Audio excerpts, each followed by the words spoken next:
오늘 부부 주일을 맞이하여서 여러분 가정 가운데 하나님이 부부가 각자의 역할을 다 준행함으로 하나님께서 행복한 가정으로 복 주시는 은혜가 임하기를 주님의 이름으로 간절히 축복합니다.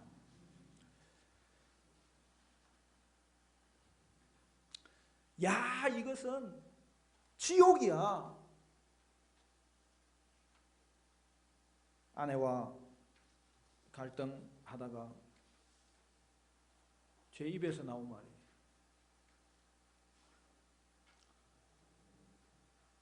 아내 앞에서 말한 것은 아니고 속으로 말한 거예요.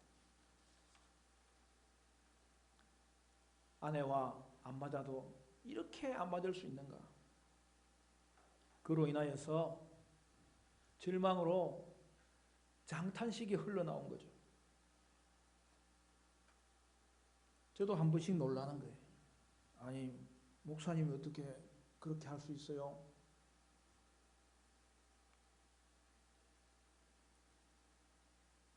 그렇게 말할 수 있지만 사실 저도 이런 말을 하게 될 줄 꿈에도 생각 못했는 거죠. 한 고비를 넘기면 좋아질 줄 알았어요. 그런데 아닙니다. 또 다른 고비가 찾아오는 거예요. 물론 큰 고비는 지나갔어요. 찾아오는 주기도 이제는 한참 늘어났어요. 그러나 한 고비를 넘으면 더 큰 고비는 아닐지라도 여러분 새로운 고비가 늘 닥치는 게 부부 생활이에요. 여러분 갈등은요 노년에도 옵니다. 평생을 갑니다. 이것이 평생의 과정인 것을 아는 것이 도리어 위안이 됩니다. 그러나 여러분 나갈 때 사모님 무슨 일이 있었습니까? 물으면 안 돼요. 요즘은 많이 나아졌어요. 예상했던 것보다 훨씬 좋아졌어요. 그것은 그동안 아내와 제가 서로를 위해서 부단히 훈련한 결과예요. 그리하여 더 많이 하나 될 수 있었기 때문에 이루어진 결과예요.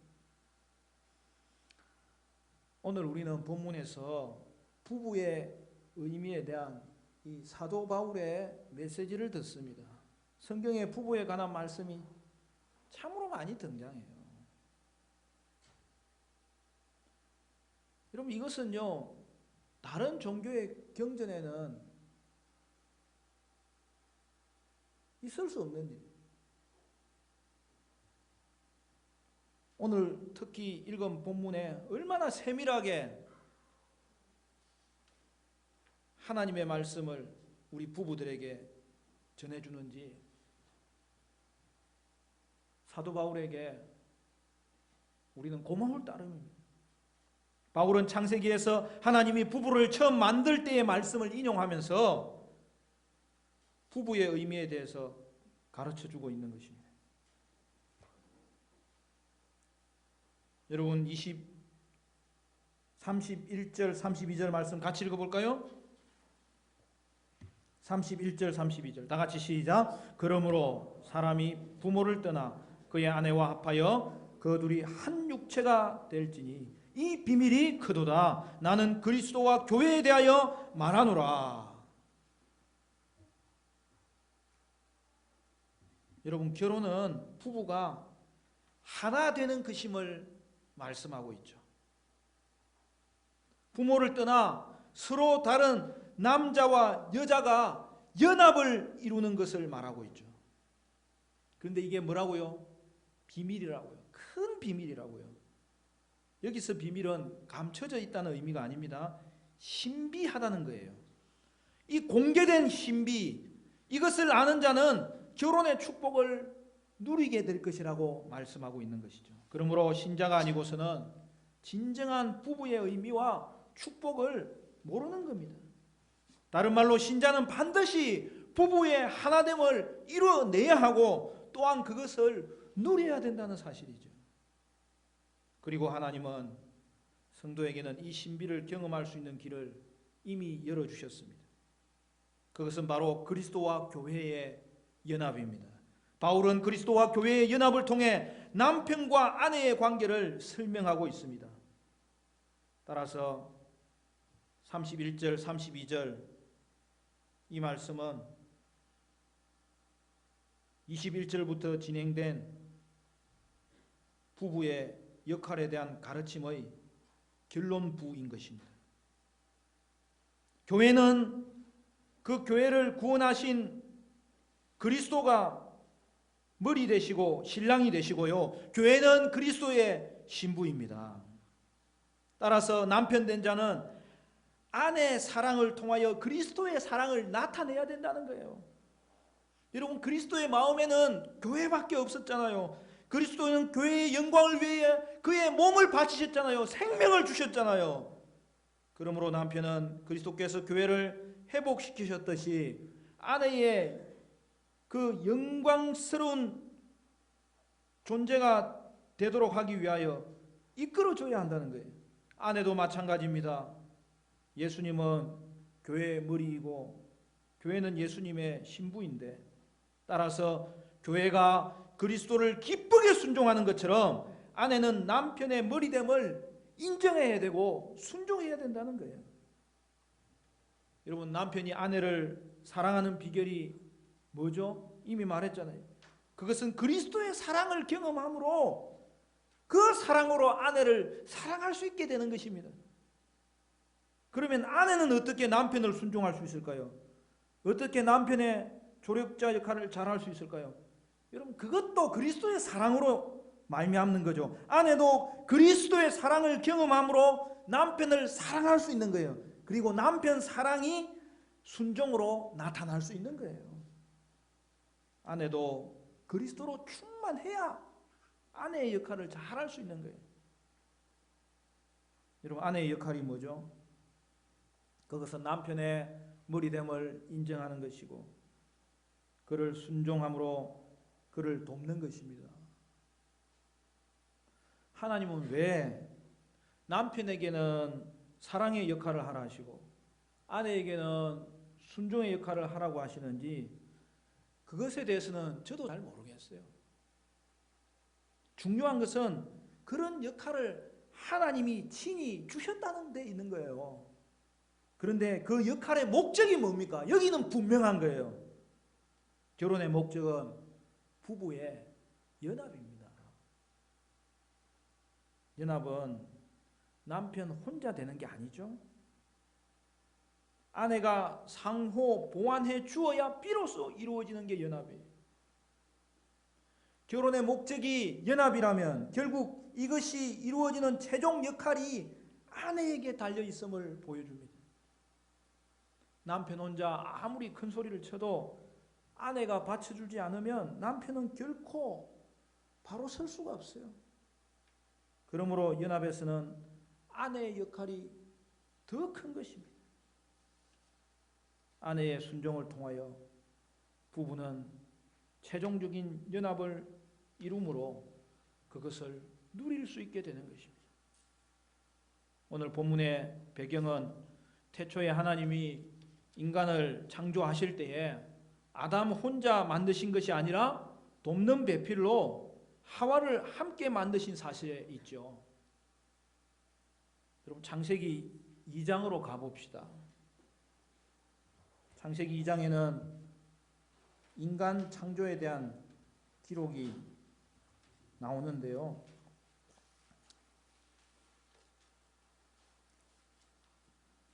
여러분, 창세기 2장 18절부터 보면 이렇게 되어 있습니다. 여호와 하나님이 이르시되 사람이 혼자 사는 것이 좋지 아니하니 내가 그를 위하여 돕는 배필을 지으리라 하시니라.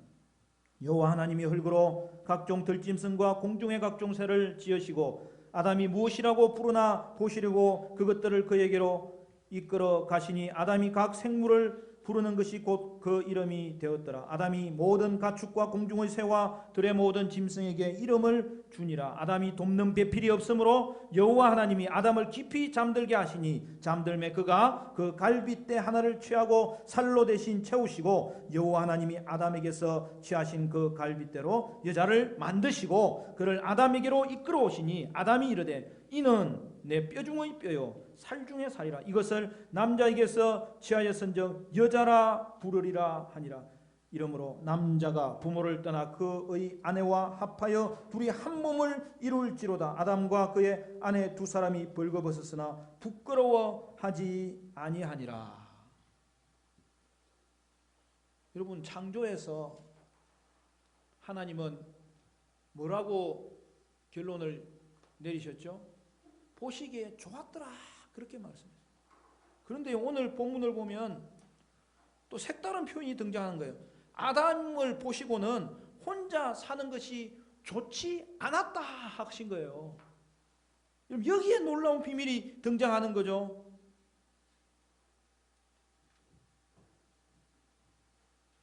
이에 대한 서론적 선언은 이미 창세기 1장에 나왔잖아요. 그 놀라운 비밀이 뭡니까? 여러분, 그 앞장에 한 장 넘겨서 1장 26절 27절 보십시오.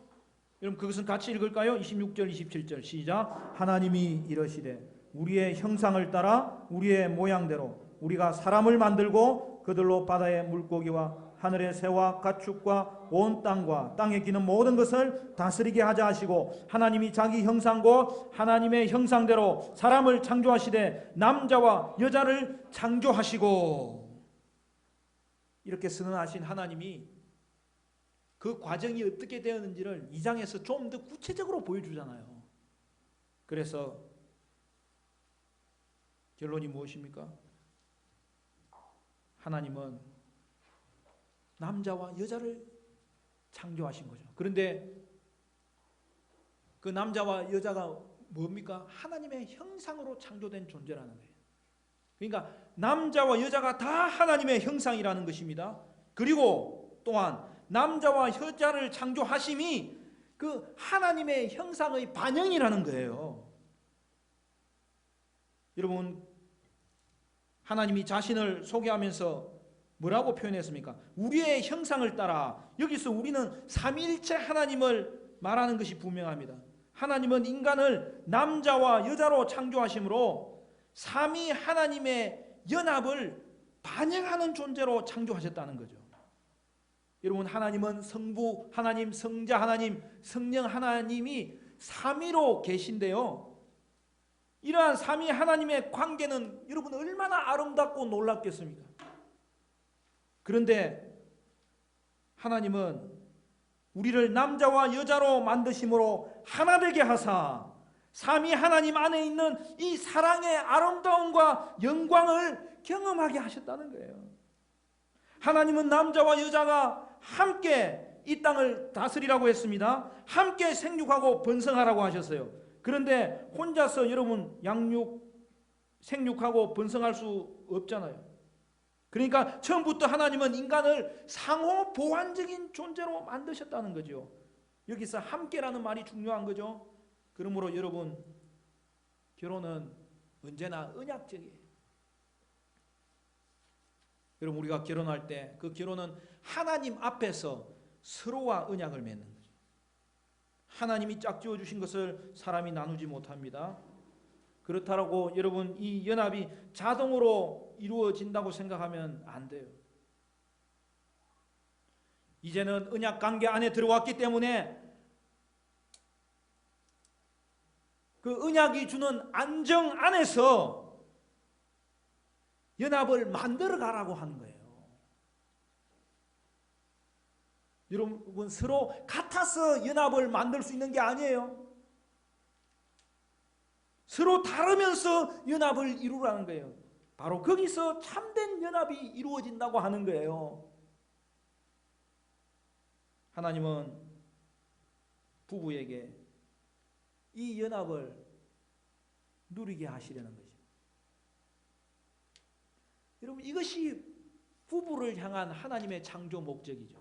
그러니까 여러분, 창조의 절정은 인간 창조에 머무는 것이 아니라 부부 창조에 있는 거예요.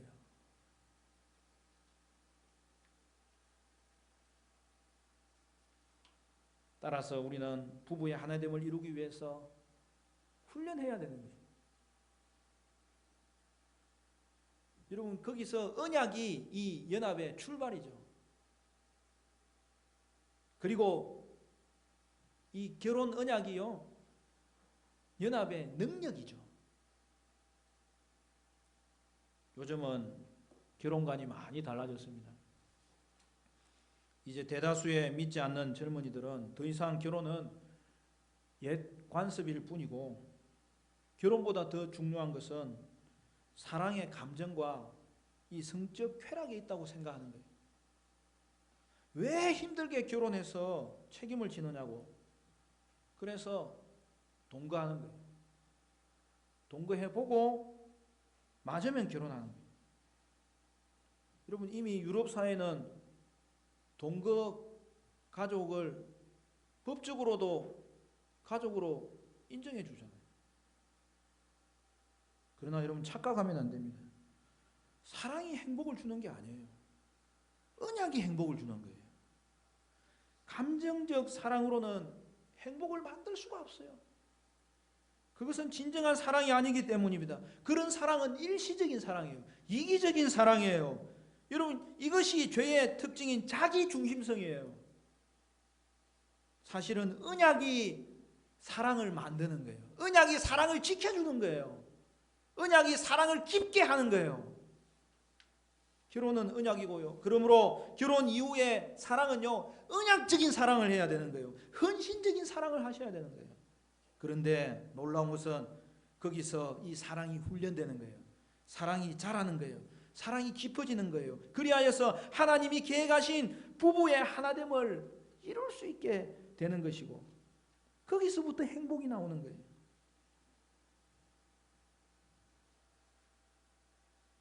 여러분, 부부가 결혼하기 전에 짝을 만났을 때 어떻습니까? 결혼할 때 우리는 서로에게 뭔가가 있어서 거기에 끌려서 결혼하는 거죠.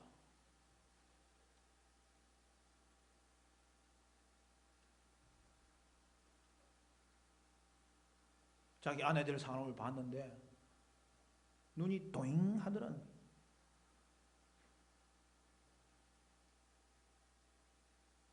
자기도 놀라서 소리를 들었다는 거예요. 시작은 그렇게 할 수 있어요. 그러나 부부의 사랑은 감정적인 사랑이 아니라 헌신적인 사랑이어야 됩니다. 서로를 잘 되게 하는 사랑이죠. 이제부터 진짜 사랑을 할 수 있게 되는 거죠. 감정적 사랑으로 결혼을 시작했을 수 있지만 거기서 계속 헤매면 안 돼요. 우리는 감정적 사랑으로 결혼을 시작했기 때문에 그런 사랑에 대한 미련을 버리지 못하는 경우가 많아요. 저도 그랬어요. 그러나 참된 사랑은요, 상대를 위한 사랑, 그리하여서 상대를 잘 되게 함으로 진정한 하나됨에 이르게 하는 사랑이에요. 그러므로 여러분, 참된 사랑은 감정적인 사랑이 결코 아니에요. 헌신적인 사랑이에요. 여러분, 이제는 이 부분에 대해서 헷갈리면 안 됩니다. 정신을 차리셔야 되는 거예요. 오늘날 얼마나 많은 부부들이 이 부분을 정돈하지 못하고 평생을 헤매다가 부부 사랑을 포기하게 이르는 경우를 흔하게 보잖아요. 여러분, 빠지는 사랑을 하면 안 돼요. 베푸는 사랑을 해야 되는 거예요. 결혼해서 절망을 경험하고서도 또다시 그런 감정적 사랑을 살기로 또 원하십니까? 여러분, 그것으로 가정을 세울 수 있다고 생각하십니까?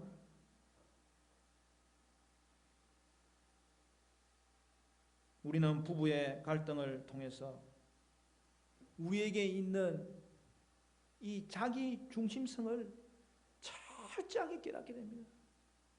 그러니까 부부가 갈등으로 인하여서